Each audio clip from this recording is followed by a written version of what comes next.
नहीं चला कब कैसे मैं फ्लॉप हो गई उसकी इमोशनल इन्वेस्टमेंट में। जैसे चलते फिरते वायरस की तरह चिमट गई मुझसे।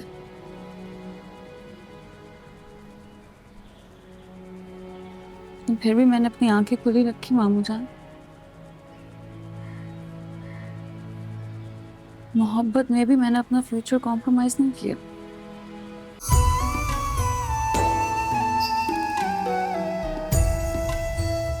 उसी दिन जानते थे जिस दिन मीरान के घर से वापस लौटे थे, दोस्ती कितनी भी तू तड़ाक वाली क्यों ना हो, नाना और नवासी के बीच एक हिजाब तो होता है ना।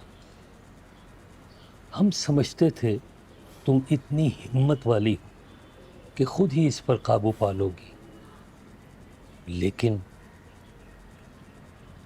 ऐसा हथियार उठाओगी जिससे तुम खुद ही जख्मी हो जाओगी, ऐसा हम सोच भी नहीं सकते थे। तभी मायूस हुए।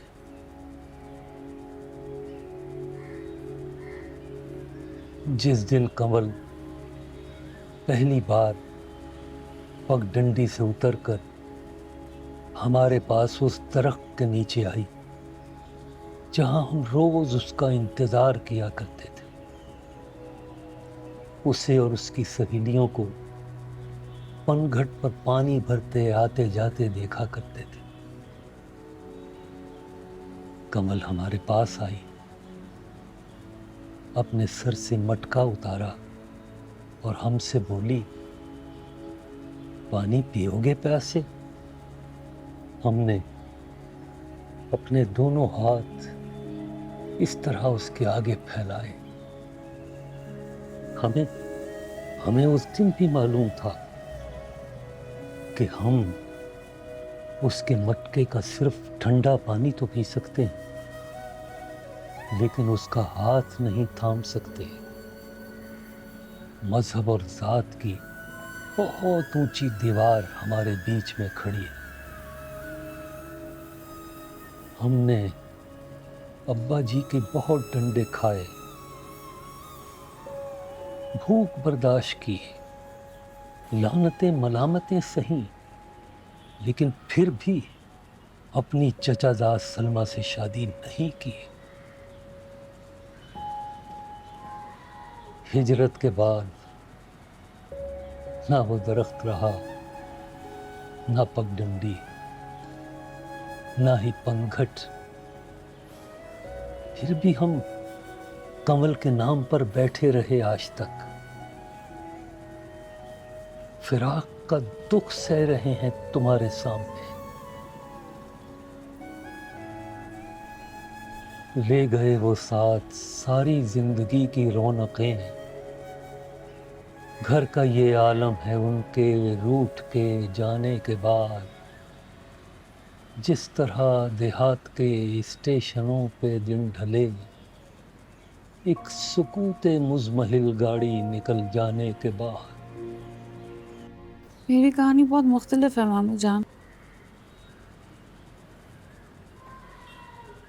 इसमें ना कोई पंघट पे, ना पगडंडी, ना कोई बरकत, ना कोई इंतजार, ना इतना टाइम, ना इतनी एनर्जी।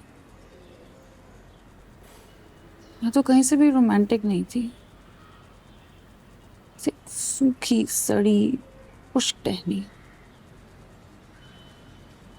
आपने पहली मुलाकात में यूं हाथ फैलाया और मैंने आपको ठेंगा दिखा दिया। पता ही नहीं चला कब कैसे मैं फ्लॉप हो गई उसकी इमोशनल इन्वेस्टमेंट में। जैसे चलते फिरते वायरस की तरह चिमट गई मुझसे।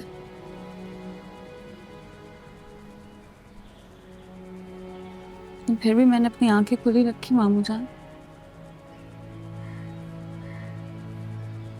मोहब्बत में भी मैंने अपना फ्यूचर कॉम्प्रोमाइज नहीं किया। आपकी दीवार बनी बनाई थी, जात और मजहब की ऊंची लंबी स्ट्रॉन्ग सी दीवार, जिसको ना कभी आप पार कर सके ना कंवल। मैं तो बीच मैदान में खड़ी थी मामू जान। मैंने अपनी दीवार खुद बनाई थी, ऐसी दीवार जिसको ना कभी मैं पार कर सकूं और ना वो, क्योंकि फिर ना मैं खुद को रोक पाती ना उसको।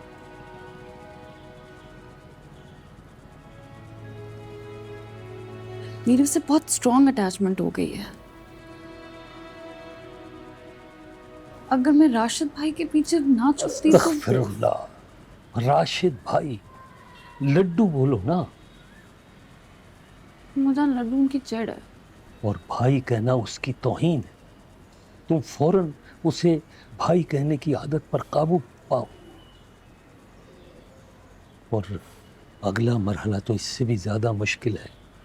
तुम्हें राशिद को भाई समझने की आदत पर काबू पाना होगा। तुमने दीवार तो बना डाली, मगर हमें डर है कि कहीं तुम इस दीवार से उम्र भर सर न टकराती रहो। इससे सिर्फ तुम्हारा सर लहूलुहान नहीं होगा, जख्म हमें भी आएंगे, हमें भी, तुम्हारी मां को भी। हमें पहले दिन से ही इस बात का शक था, मगर हम तुम्हारे मुंह से सुनना चाहते थे।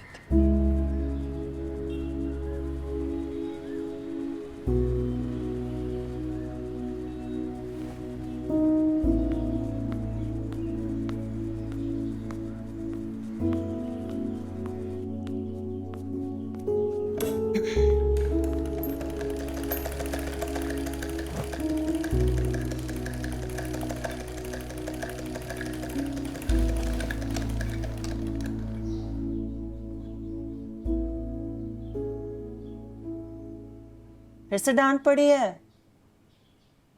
डांट नहीं पड़ी, दोबारा दोस्ती हो गई हमारी।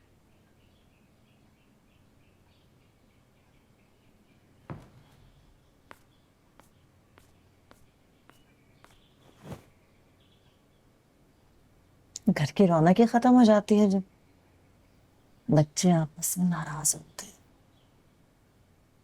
मामू जान, देखिए अम्मी जान आपको बच्चा कह रही हैं।